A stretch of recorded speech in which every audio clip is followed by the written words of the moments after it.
A floresta que cercava o vilarejo de Serra Negra era antiga demais para ser mapeada.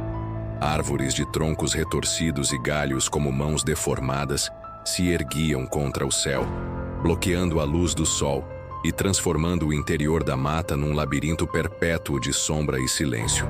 Poucos se atreviam a adentrar aquelas terras, e entre os moradores, um nome sussurrado com medo se destacava: Orfanato Vale Sombrio.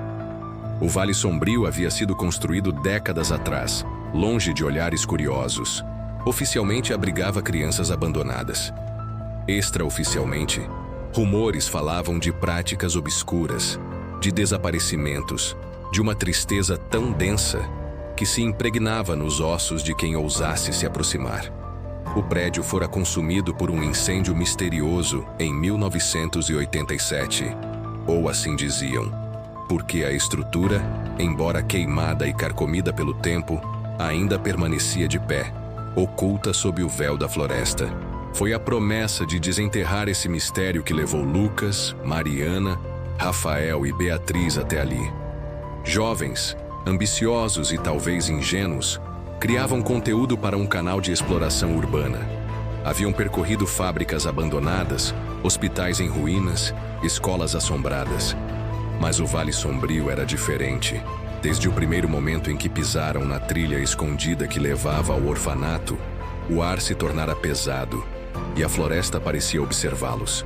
A caminhada foi longa e sufocante. O mato alto e o cheiro de podridão tornavam o avanço lento. Nenhum som de animais, nenhum pássaro. Somente o farfalhar desconfortável das folhas sob seus passos. Quando finalmente avistaram a silhueta do orfanato, um arrepio percorreu suas espinhas. O edifício parecia uma cicatriz na paisagem. 3 andares de paredes descascadas e janelas vazias como órbitas de crânios. Portas pendiam de dobradiças enferrujadas. No pátio, brinquedos quebrados juncavam o chão. Um balanço que rangia sem vento. Um cavalinho de madeira rachado ao meio. Uma bola murcha perdida entre os arbustos. Com lanternas em punho, atravessaram o pátio. Dentro, a atmosfera era ainda pior. O cheiro de mofo, de cinzas e de algo mais, algo podre, impregnava o ar. Nas paredes, desenhos infantis borrados e grotescos pareciam retratar cenas de dor e desespero. Exploraram a ala administrativa primeiro. Salas de aula devastadas, dormitórios cobertos de poeira e bichos mortos. Em uma das salas encontraram uma foto de turma antiga. Crianças alinhadas, todas pálidas, olhando fixamente para a câmera com expressões vazias. Nenhum sorriso, nenhum brilho nos olhos. E atrás delas, 3 adultos de roupas escuras, rostos borrados como se o próprio papel se recusasse a preservá-los. Conforme avançavam, a tensão entre eles aumentava. Sussurros ecoavam por corredores vazios. Portas que haviam passado fechadas agora batiam abertas. Mariana dizia sentir mãos invisíveis puxando suas roupas. Beatriz jurava ter visto uma criança correndo pelo canto do olho. Rafael tentava manter o grupo unido, rindo nervosamente. Mas Lucas sabia que algo naquele lugar estava errado em um nível que palavras não conseguiam descrever. No segundo andar, encontraram uma biblioteca em ruínas. Livros queimados, alguns ainda legíveis, falavam de rituais de purificação, possessão e ascensão das almas puras. Atrás de uma estante caída, Lucas encontrou um alçapão que levava ao porão. Contra o bom senso, decidiram descer.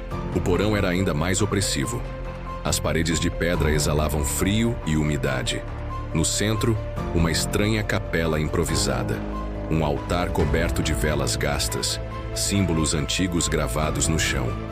No altar, repousava uma boneca de pano grotesca, com olhos costurados e a boca aberta num sorriso costurado e sinistro.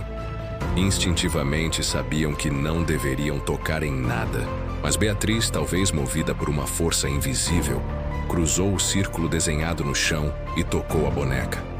O chão vibrou sob seus pés. As velas acesas se apagaram numa explosão de vento gelado. E então, o pior aconteceu. Beatriz gritou. Um som que parecia rasgar o tecido da realidade. e simplesmente desapareceu diante dos olhos dos amigos. A escuridão fechou-se ao redor e sussurros começaram a preencher o ar, vindo de todas as direções.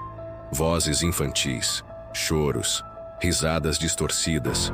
O pânico os dominou. Lucas, Mariana e Rafael correram pelos corredores, chamando por Beatriz. Mas cada porta que abriam revelava apenas novos horrores. Quartos onde os móveis se moviam sozinhos, espelhos que refletiam rostos que não eram os deles, sombras que os seguiam. Na enfermaria, encontraram algo ainda pior. Uma fila de pequenas camas com cintos de contenção, todas vazias, exceto uma. Deitada ali, estava Beatriz. Seus olhos estavam abertos, mas vazios. Sua boca murmurava algo sem parar. Um cântico num idioma esquecido. Mariana tentou alcançá-la, mas assim que tocou em sua mão, foi lançada para trás com violência. Rafael correu para ajudá-la, mas então a sala inteira pareceu girar. As paredes gotejavam um líquido escuro. As camas arrastavam-se pelo chão como se movidas por mãos invisíveis. Com um esforço desesperado, conseguiram sair da enfermaria. Mas Rafael não foi rápido o suficiente. Uma sombra em forma de criança agarrou sua perna e o arrastou para dentro da escuridão. Seus gritos sendo abafados até desaparecerem completamente. Restavam apenas Lucas e Mariana. Exaustos, feridos e apavorados, decidiram buscar a saída. Mas as escadas que levavam ao andar térreo haviam desaparecido. O prédio havia mudado, como um organismo vivo moldando-se para prendê-los. Forçados a seguir por corredores cada vez mais distorcidos, tropeçaram numa sala de teatro. No palco, fantoches pendiam de fios podres, encenando uma peça silenciosa e macabra. Em meio aos bonecos, corpos de crianças reais, preservados de maneira antinatural, com olhos costurados, balançavam levemente, como se ainda estivessem vivos. Lucas mal conseguiu conter o vômito. Mariana chorava em silêncio, os olhos arregalados de terror. No fundo da sala, uma porta entreaberta emitia uma fraca luz vermelha. Sem opções, avançaram. Encontraram uma sala de reuniões onde, em tempos antigos, supunha-se que os cuidadores discutiam o futuro das crianças. Agora, era um templo profano. No centro, uma figura os aguardava. Alta, encapuzada, com mãos esqueléticas estendidas para eles. A voz que saiu da criatura não parecia humana. Era um coro de crianças e adultos misturados, sussurrando dentro da mente deles, prometendo libertá-los em troca de um pacto. Lucas entendeu com horror que era isso que havia acontecido com os órfãos. Haviam sido entregues a forças ancestrais em troca de poder, e agora eram servos eternos do orfanato. Recusando-se a se curvar, Lucas segurou Mariana pela mão e correu. A criatura gritou, um som que fez as paredes tremerem. O orfanato inteiro começou a ruir. Pedaços de teto caíam. O chão rachava. Atravessaram corredores que mudavam diante de seus olhos, enfrentando ilusões horríveis. Familiares mortos, amigos suplicando por ajuda, versões distorcidas de si mesmos. Quando a última porta surgiu diante deles, o portão de entrada miraculosamente aberto, Lucas empurrou Mariana primeiro. Antes que pudesse seguir, sentiu mãos invisíveis agarrando seus tornozelos, tentando puxá-lo de volta. Com um último grito de esforço, jogou-se para fora. O mundo exterior os recebeu com um silêncio sepulcral. Atrás deles, o vale sombrio desaparecia nas sombras da floresta como se nunca tivesse existido. Mariana desmaiou. Lucas caiu de joelhos, chorando. Dias depois, em segurança, tentaram contar sua história. Ninguém acreditou. Para a polícia não havia orfanato algum. A trilha que haviam seguido simplesmente terminava em mata fechada. Mariana nunca se recuperou completamente. Às vezes falava sozinha, em vozes que não eram dela. Às vezes desaparecia por horas, voltando suja e ferida, sem lembrar onde estivera. Lucas tentava seguir sua vida, mas à noite, sonhos horríveis o assombravam. Sempre o mesmo. A floresta se abrindo em um sorriso monstruoso. O orfanato de pé, esperando. chamando. Porque certos lugares não apenas guardam segredos, eles guardam dívidas. E quando você pisa em solo amaldiçoado, você pertence a ele. Sempre.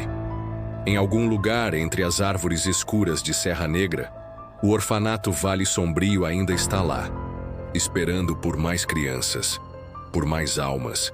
E ninguém, absolutamente ninguém, sai de lá da mesma forma que entrou.